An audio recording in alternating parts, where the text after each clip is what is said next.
Hello प्यारे बच्चों, कैसे हो आप सब। आई होप आप सभी बढ़िया होंगे। बच्चों आज के इस वीडियो में हम लोग देखने वाले हैं क्लास 8 मैथ का चैप्टर नंबर 5 वर्ग और वर्गमूल का जो प्रश्नावली 5.1 को हम लोग सॉल्व कर रहे थे, जिसमें हम लोग पिछले वीडियो क्लास में क्वेश्चन नंबर 1 से लेकर 5 तक के अच्छे तरीका से हम लोग समझ लिए थे, ठीक है ना। और आज हम लोग क्या करेंगे बाबू, क्वेश्चन नंबर 6 से समझेंगे, ठीक है। तो क्वेश्चन नंबर 6 से आज हम लोग सॉल्व करते हैं। बहुत इंपॉर्टेंट क्वेश्चन है, समझिएगा। कहता है निम्नलिखित संख्या में कौन पूर्ण वर्ग है, कौन सी पूर्ण वर्ग है। तो बाबू पूर्ण वर्ग होने के लिए हम लोग को क्या देखना पड़ता है कि सम संख्या, अगर कोई भी संख्या पूर्ण वर्ग तभी होगी जब, एक छोटी सी इंपॉर्टेंट पॉइंट आप लोग देखेंगे, किसी पूर्ण वर्ग संख्या के अंत में शून्यों की संख्या कभी भी विषम नहीं होती है। पूर्ण वर्ग तभी होगा जब उसकी संख्या के अंत में अगर शून्य की संख्या विषम नहीं होगा, ठीक है। अगर मतलब जिसमें सम होगा वो पूर्ण वर्ग होगा। तो हमको देखना है इसमें क्या है, 1 2 2 को शून्य है तो 2 क्या है, सम संख्या है, तो ये पूर्ण वर्ग होगा। तो इसमें क्या कीजिए, टिक कर लीजिए। इसमें देखिए 1 2 3 3 को क्या है, शून्य है, तो 3 क्या है, सम है कि विषम, विषम है सर, तो ये क्या नहीं होगी। इसमें देखिए अंत में 1 है, 1 क्या है, विषम है, तो ये भी नहीं होगी। इसमें देखिए 1 2 3 4 5 5 शून्य है, तो 5 शून्य क्या विषम है ना जी, तो विषम है, तो ये भी नहीं होगी। मतलब पूर्ण वर्ग कौन सा होगा, तो ओनली 400। यही इसका क्या हो जाएगा, राइट आंसर हो जाएगा। तो आप लोगों ने ये क्वेश्चन अच्छे तरीका से सीखा। अब नेक्स्ट देखिए, कोष्टक में सही संख्या लिखे, कोष्टक में सही संख्या लिखे। तो कहता है 24 का स्क्वायर माइनस 23 का स्क्वायर। तो बहुत बाबू सिंपल है। जब भी आप लोग को ऐसा क्वेश्चन देखने को मिले, मतलब जब दो क्रमागत संख्याओं के वर्ग का अंतर क्या होता है बाबू, संख्याओं का योग ही होता है। हम लोग को इंट्रोडक्शन वाला वीडियो में या फिर नोट्स में दिए थे, ठीक है। जब भी हम लोग को क्रमागत संख्याओं का है ना वर्ग का अंतर निकालना होता है, तो हम लोग दोनों संख्या को क्या करते हैं, जोड़ लेते हैं। जैसे इसको जोड़िए तो 4 3 7 2 2 4, तो ये 47 आ जाएगा आंसर, ठीक है। चलिए उसी प्रकार नेक्स्ट देखिए, 102 का स्क्वायर माइनस 101 का स्क्वायर। तो हम लोग करेंगे क्या सर, ये दोनों संख्या को जोड़ लेंगे। 2 1 3 0 का 0 1 1 2 203 इसका क्या हो जाएगा जी, राइट उत्तर हो जाएगा। नेक्स्ट उसी प्रकार 501 का स्क्वायर माइनस 500 का स्क्वायर, है ना, दोनों को करेंगे क्या, जोड़ लेंगे। जोड़ने पर क्या आएगा जी, 1001, ये इसका क्या हो जाएगा, राइट उत्तर हो जाएगा। नेक्स्ट उसी प्रकार 400 का स्क्वायर माइनस 399 का स्क्वायर, करेंगे क्या, दोनों को जोड़ लेंगे, क्योंकि दोनों क्या है, क्रमागत है बाबू। 400 के जस्ट है ना -1 करने पर 399 आता है, ठीक है। तो ये क्रमागत है, तो ये दोनों को क्या करेंगे, जोड़ लेंगे, तो ये 799 आ जाएगा। तो आप लोगों ने क्वेश्चन नंबर 7 को अच्छे तरीका से समझा। अब नेक्स्ट देखिए, क्वेश्चन नंबर 8 कहता है सर निम्नलिखित में कौन सा ट्रिक पाइथागोरस ट्रिक है। तो पाइथागोरस ट्रिक आप लोग जान रहे हैं। पाइथागोरस ट्रिक होने के लिए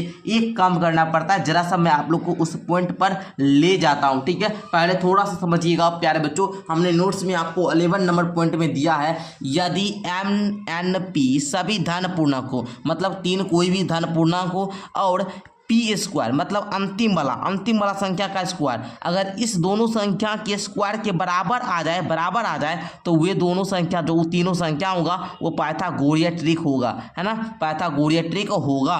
चलिए समझ गए आप लोग। चलिए तो इस प्रकार हम लोग ज्ञात कर लेते हैं बाबू, ज्ञात कर लेते हैं, जरा सा ध्यान देंगे। 1 2 3 पाइथागोरस ट्रिक है, तो हम लोग करेंगे क्या सर, बहुत सिंपल है। करेंगे क्या सर, करेंगे क्या, लिख लेते हैं क्वेश्चन। 1 2 3, तो करेंगे क्या, 1 का स्क्वायर प्लस 2 का स्क्वायर बराबर देंगे 3 का स्क्वायर। 1 का स्क्वायर कीजिए 1, 2 का स्क्वायर कीजिए 4, 3 का स्क्वायर कीजिए 9, 4 1 कितना 5 बराबर में 9। 5 और 9 दोनों सेम आया, नहीं आया, तो ये क्या होगा, पाइथागोरस ट्रिक नहीं हुआ, इसको काट लीजिए। दूसरा देखिए 3 4 5, ये पाइथागोरस ट्रिक है। तो आप लोग क्या करेंगे सर, ज्ञात करेंगे। क्या कीजिएगा, ज्ञात कीजिएगा। ज्ञात करने के लिए कैसे करेंगे सर, 3 4 5, इसको देखिए करेंगे क्या, 3 का स्क्वायर जोड़ 4 का स्क्वायर बराबर में 5 का स्क्वायर।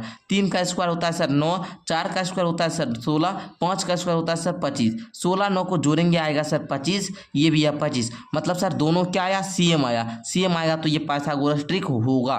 चेक कर लीजिए, ठीक है, समझ रहे हैं ना बाबू। चलिए नेक्स्ट देखिए, 6 8 10 पाइथागोरस ट्रिक है। तो सर जांच करेंगे, बिना जांच किए तो होगा नहीं सर। कैसे जांच करेंगे, देखिए 6 8 10, इसको रख लीजिए। 6 का स्क्वायर जोड़ 8 का स्क्वायर बराबर में 10 का स्क्वायर, 6 का स्क्वायर 36, 8 का स्क्वायर 64 बराबर में 10 का स्क्वायर 100, 36 64 जोड़ेंगे 100 आएगा बराबर में 100। ये क्या होगा, पाइथागोरस ट्रिक होगा। नेक्स्ट देखिए 1 1 1, ये क्या, ये तो होगा ही भाई, ये तो होगा ही क्या, देखिए अरे नहीं, यहाँ पर तीनों को जांच करेंगे। 1 1 1 है ना, तीनों एक आएगा तो नहीं होगा कभी भी, ध्यान रखेंगे, ठीक है बाबू। देखिए कैसे करेंगे, देखिए थोड़ा सा 1 1 1 जांच कीजिए, आप लोग को जांच करके ही बता देते कैसे नहीं होगा। देखिए 1 का स्क्वायर करेंगे, 1 का स्क्वायर करेंगे बराबर में क्या, 1 का स्क्वायर आना चाहिए। 1 का स्क्वायर 1, 1 का स्क्वायर 1 बराबर में 1, 1 1 जोड़ेंगे तो दून आ जाएगा, और 1 ये है तो ये बराबर होगा, नहीं होगा तो ये पाइथागोरस ट्रिक नहीं है। समझ रहे हैं ना बाबू। चलिए नेक्स्ट देखिए 2 2 3, ये होगा, देखिए तो जांच कर लेते हैं। 2 का स्क्वायर जोड़ 2 का स्क्वायर बराबर में 3 का स्क्वायर, 2 का स्क्वायर कितना 4, 2 का स्क्वायर 4, 3 का स्क्वायर 9, 4 4 8 होता है, ये 9 बराबर है, नहीं है, ये भी क्या होगा, नहीं होगा। नेक्स्ट देखिए 15 36 39, तो बाबू ये इसका भी हम कर देते हैं।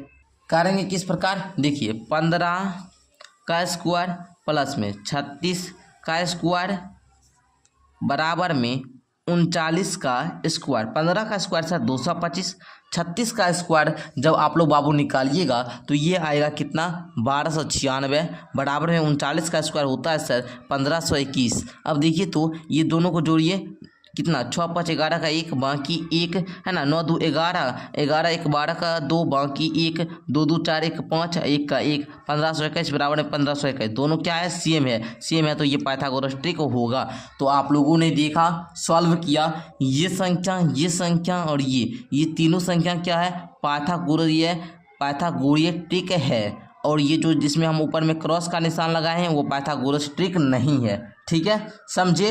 नेक्स्ट देखिए क्वेश्चन नंबर 9 कहता है निम्नलिखित प्रतिरूप का प्रेक्षण करते हुए छूटी हुई संख्याओं को ज्ञात कीजिए। बहुत सिंपल है बाबू, बहुत सिंपल है, लेकिन आप लोग को थोड़ा सा मुश्किल लगेगा, चिंता नहीं करना है, हम आपके साथ हैं। देखिए किया गया है 1 2 2 3 का स्क्वायर, 1 का स्क्वायर 1, 2 का स्क्वायर 4, 2 का स्क्वायर 4 बराबर में 3, पुर गया ना। अच्छा 2 का स्क्वायर करेंगे 4 आएगा सर, 3 का स्क्वायर 9 आएगा, 6 का स्क्वायर 36 आएगा, 36 से 9, देखिए 36 और 4 कितना होता है, 36 और 4 कितना जी 40, 40 4 44, और 44 ये तो पुर जाएगा है ना जी, पूरा तो पुर जाएगा ना जी। देखिए तो यहाँ पर देखिए 40 5 45 4 49 पुर गया, 7 का स्क्वायर है ना, पुर जाएगा, कोई दिक्कत नहीं है, ठीक है, पुर जाएगा। तो हमको वही पुराना है। अब देखिए 21 का स्क्वायर, तब हम लोग करेंगे क्या, यहाँ पर भरना है ना। देखिए 4 का स्क्वायर कितना होता है 16 होता है, जोड़ डैश दे दीजिए, जोड़ डैश दे दीजिए बराबर में 21 का स्क्वायर कितना होता है, आप ही लोग हमको बताएंगे 21 का स्क्वायर कितना होता है, इसको यहाँ पर रहने देते हैं। देखिए 4 का स्क्वायर 16 होता है ना, तो हम लोग 16 दे देते हैं।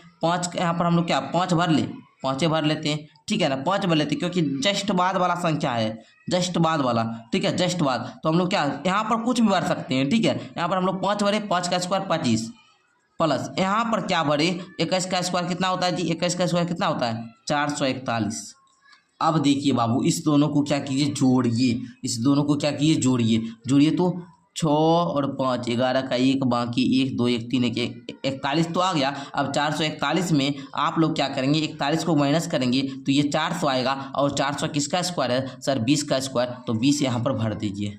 कोई दिक्कत कहीं किसी को बच्चे को कोई दिक्कत नहीं ना। चलिए नेक्स्ट देखिए 5 का स्क्वायर जोड़ 6 का स्क्वायर बराबर डैश का स्क्वायर, 5 का स्क्वायर आएगा सर 25, 6 का स्क्वायर आएगा 36। अब इस दोनों को जोड़िए तो 6 5 ये कितना होगा। देखिए यहाँ पर कैसे करेंगे बाबू, बहुत सिंपल है, बहुत सिंपल है, कोई भी प्रकार का दिक्कत नहीं होगा। देखिए 25 जोड़ 36 जोड़ डैश बराबर में 31 का स्क्वायर, तो 25 36 देखिए 6 5 11 का 1 बाकी 1 हुआ ना, यहाँ पर देखिए 4 2 6 61। अब देखिए 31 का स्क्वायर कितना होता है, तो बराबर में क्या 961, ये ना है जी। अब देखिए 961 में हम लोग 61 घटाएंगे तो ये आएगा 900, और 900 किसका स्क्वायर है सर 30 का, तो हम लोग यहाँ पर क्या भर देंगे 30 भर देंगे। और आप लोग चिंता मत कीजिए बाबू, अंतिम में ट्रिक भी बताएंगे, चिंता बिल्कुल भी नहीं करना, अंतिम में हम ट्रिक देंगे, ठीक है ना। इसको पहले भी हमको बताने दीजिए, उसके बाद तो ट्रिक तो आएगा ही, काहे चिंता कर रहे हैं जी, ठीक है ना। ट्रिक तो आएगा ही भैया, आप लोग चिंता बिल्कुल भी मत कीजिए बाबू, है ना। ये जो है ना, ये प्रतिरूप, इस ट्रिक वाला हम बताएंगे, ठीक है, चिंता मत कीजिए। 6 का स्क्वायर 36, 7 का स्क्वायर 49, है ना। अब देखिए 36 49 होगा, 6 7 42, तो यहाँ पर 42 दे दीजिए, इसका स्क्वायर बराबर में 42 के बाद क्या था 43, है ना। अब देखिए, अब हम आपको ट्रिक बताते हैं, ये पैटर्न कैसे हुआ। 1 गुना 2 क्या 2 आएगा, 2 गुना 3 6 आएगा, 3 गुना 4 12 आएगा, 4 5 20 आएगा, 6 5 30 आया और 7 6 का 42 आया। अब देखिए यहाँ पर कैसे आया, तो 2 के बाद 3, 6 के बाद 7, 12 के बाद 13, 20 के बाद 21, 30 के बाद 31, 42 के बाद 43। तो देखिए मिला कि नहीं। अगर हमको यहाँ पर भरना होता तो क्या करते, इसमें से एक घटा देते, जैसे यहाँ पर 31 दिया था, यहाँ पर नहीं था कुछ, क्या करते 31 में एक घटा दे 30 आ गया, 21 में एक घटा देते 20 आ गया। तो इस प्रकार हम इसको कर सकते थे, लेकिन हम आपको क्या किए, पहले भर कर बताए, ठीक है। चलिए नेक्स्ट क्वेश्चन नंबर 10 को देखा जाए। क्वेश्चन नंबर 10 देखिए, कहता है विषम संख्याओं के क्रमिक घटाव की क्रिया द्वारा निम्नलिखित संख्याओं की जांच करें कि कौन सी संख्या पूर्ण वर्ग संख्या है। तो अब आप लोग को जांच करना है। देखिए जांच करेंगे, ये आप लोग को थोड़ा सा लंबा प्रोसेस लगेगा, लेकिन घबराना नहीं है। क्वेश्चन बहुत सिंपल है, लेकिन बच्चे को थोड़ा हार्ड लगता है, लेकिन हम हैं साथ तो कोई दिक्कत नहीं है बाबू। यहाँ पर ध्यान से समझेंगे, कहता है विषम संख्याओं के क्रमिक घटाव की क्रिया द्वारा निम्नलिखित संख्याओं की जांच करें कि कौन सी संख्या पूर्ण वर्ग संख्या है। सर तो करेंगे क्या, इस 81 को लेंगे। पहले विषम संख्या बुझने आता है, पहले विषम संख्या हम आपको बताते हैं, आप लोग को आता होगा, हमको पता है भाई। आप लोग 8 में विषम संख्या किसको बोलते हैं, जिसमें 2 से पूरा भाग नहीं लग जाए। 1 हो गया, 3 हो गया, 5 हुआ, 7 हुआ, 9 हुआ, 11 हुआ, 13 हुआ, 15 हुआ, इसी प्रकार जाते रहता है। विषम संख्या आएगा कैसे, अगर हम किसी भी संख्या में 2 जोड़ देंगे, ठीक है, 2 जोड़ने पर क्या विषम संख्या ले आ जाए। जैसे 1 का बाद कौन क्रमागत विषम संख्या आएगी, तो हम लोग 1 में क्या करेंगे 2 जोड़ेंगे 3 आ जाएगा, फिर 3 के बाद 2 जोड़ देंगे 5 आ जाएगा। तो इस प्रकार हम विषम संख्या ज्ञात करते हैं, ठीक है। अब हम लोग को यहाँ पर क्वेश्चन पे आइए। क्वेश्चन कहता है विषम संख्याओं के क्रमिक घटाव की क्रिया द्वारा निम्नलिखित संख्याओं की जांच करें कि कौन सी संख्या पूर्ण वर्ग संख्या है। तो बाबू देखिए करेंगे क्या, हम लोग विषम संख्या को घटाएंगे। जैसे यहाँ पर 81 है ना, 81 है, तो हम लोग करेंगे क्या, इस 81 में पहले सबसे छोटी विषम संख्या घटाएंगे, क्या आएगा 80 आ जाएगा। फिर इसके बाद वाला विषम संख्या क्या 3, 80 में से 3 घटाएंगे क्या 77। अब 77 में से हम लोग क्या करेंगे, इसके बाद वाला विषम संख्या 5 को घटाएंगे, क्या आएगा 72। अब 72 में इसके बाद वाला विषम संख्या घटाएंगे, 72 में 7 का क्या आएगा जी, 72 में से आप लोग को 7 घटाना, क्या आएगा 65 आ जाएगा। फिर हम लोग को क्या करना है, 65 में 9 को घटाना, अरे 65 में 9 को घटाना है, 9 को घटाइएगा बाबू तो 56 आ जाएगा। फिर 9 के बाद विषम संख्या आता है 11, 56 में 11 को घटा दीजिए तो क्या आएगा 45। फिर 45 में 11 के बाद वाला विषम संख्या 13 को घटा दीजिए तो ये क्या आएगा बताइए, तो क्या आएगा जी 32। फिर 13 के बाद वाला विषम संख्या क्या आता है जी 15, तो 32 में 15 को घटा दीजिए, क्या आएगा आप ही लोग बताइए, ये आएगा सर 17। ये क्या आएगा जी 17। अब आप लोग क्या करेंगे, इस 17 में इस 15 के बाद वाला विषम संख्या 17 को घटाएंगे, क्या आएगा 0। 0 आ गया ना। जब बाबू 0 आ जाए तो ये क्या होगा, पूर्ण वर्ग संख्या होगा। ये क्या होगा जी, पूर्ण वर्ग संख्या होगा। अगर वहीं पर बाबू आप लोग का 0 नहीं आता तो पूर्ण वर्ग संख्या नहीं हो पाता, है ना। तो पूर्ण वर्ग संख्या है सर, ये राइट हो जाएगा, समझे। आगे बढ़े जी, चलिए बढ़ते हैं। ऐसे अगर हम आप लोग से पूछ दे 81 किसका स्क्वायर है, तो आप फट से बोल देंगे सर 9 का स्क्वायर है, फट से बोलेंगे ना। चलिए नेक्स्ट क्वेश्चन देखा जाए, दूसरा नंबर 121 में। 121 में सर उसी प्रकार करना है, 121 इसमें पहले 1 को घटाएंगे 120 आएगा। फिर 1 के बाद विषम संख्या आता है 3, इसको घटाएंगे 117 आएगा। फिर 5 को घटाइए 112 आएगा। फिर 112 को लीजिए, उसमें से 7 को घटाइए, क्या आएगा 105। फिर राम 9 घटाइए, क्या आएगा जी यहाँ पर 96 आ जाएगा। फिर राम आप लोग 11 घटाइएगा, 6 में से गया 5, 9 में से गया कितना जी 8, 85 आ जाएगा। तो इसी प्रकार आपको घटाते रहना है बाबू, ठीक है ना। 85 में से फिर 11 के बाद वाला विषम संख्या क्या 13 को घटाइए, 5 में 3 गया 2, 8 में से गया 7। फिर इसमें 15 को घटाइए, 12 में से 5 गया 7, अच्छे में से गया 5, 57 आ जाएगा, ठीक है। फिर इसमें आप लोग 17 को घटाइएगा तो क्या आएगा आप ही लोग बताइए 40 आ जाएगा। फिर आप लोग 40 में क्या कीजिएगा 19 को घटाइएगा, है ना। 17 के बाद विषम संख्या 19 आता है, 19 को घटाइएगा तो क्या आएगा आप ही लोग बताइए 21 आ जाएगा। फिर 21 में आप लोग 19 के बाद वाला विषम संख्या 21 को घटाएंगे तो ये 0 आ जाएगा। जब सर 0 आ जाए तो ये क्या होता है, पूर्ण वर्ग होता है। तो ये 121 भी राइट हो जाएगा। अगर पूछता है ये किसका स्क्वायर है तो बोल दे 11 का स्क्वायर है। ओके, तो उसी प्रकार आप लोग समझ गए ना कैसे ज्ञात करना है। चलिए सीख चुके होंगे आप लोग, मुझे आशा है, आप लोग पर विश्वास है कि आप लोग अच्छे तरीक़ा से सीख चुके होंगे। उसी प्रकार 144 भी क्या है, पूर्ण वर्ग है, आपको पता है 12 का स्क्वायर 144 होता है। उसी प्रकार 36 को भी आप लोग याद करेंगे तो ये भी पूर्ण वर्ग आएगा। करेंगे उसी प्रकार 36 में आप लोग 1 घटाएंगे, क्या आएगा 35, पर 35 में आप लोग क्या 3 घटाएंगे, फिर आप लोग का क्या 32 आएगा, फिर 32 में आप लोग को घटाना है, ऐसी प्रकार घटाते जा रहा है, ठीक है। अंतिम में 0 आएगा और 0 आएगा तो पूर्ण वर्ग होबे करेगा, है ना, कोई टेंशन नहीं है। तो आज के इस वीडियो में हम लोग क्वेश्चन नंबर 10 तक सीखे और क्वेश्चन नंबर 10 तक आप लोगों को अच्छे तरीक़ा से समझ में आ गया होगा। यदि वीडियो पसंद आया हो तो लाइक करके चैनल को सब्सक्राइब कर लेंगे। आज के लिए इतना ही रहने देते हैं, फिर हम लोग 11 नंबर क्वेश्चन से लेकर 14 नंबर क्वेश्चन तक नेक्स्ट वीडियो क्लास में देखेंगे। तो तब तक के लिए मिलते हैं नेक्स्ट वीडियो के साथ। यदि आप लोग हमारे पेड क्लास में जुड़ना चाहते हैं तो डिस्क्रिप्शन में लिंक है मेरा ऐप का, आप लोग जाकर ऐप डाउनलोड कर लीजिए और मेरे पेड क्लास में जुड़ जाइए। धन्यवाद जी, मिलते हैं नेक्स्ट वीडियो के साथ।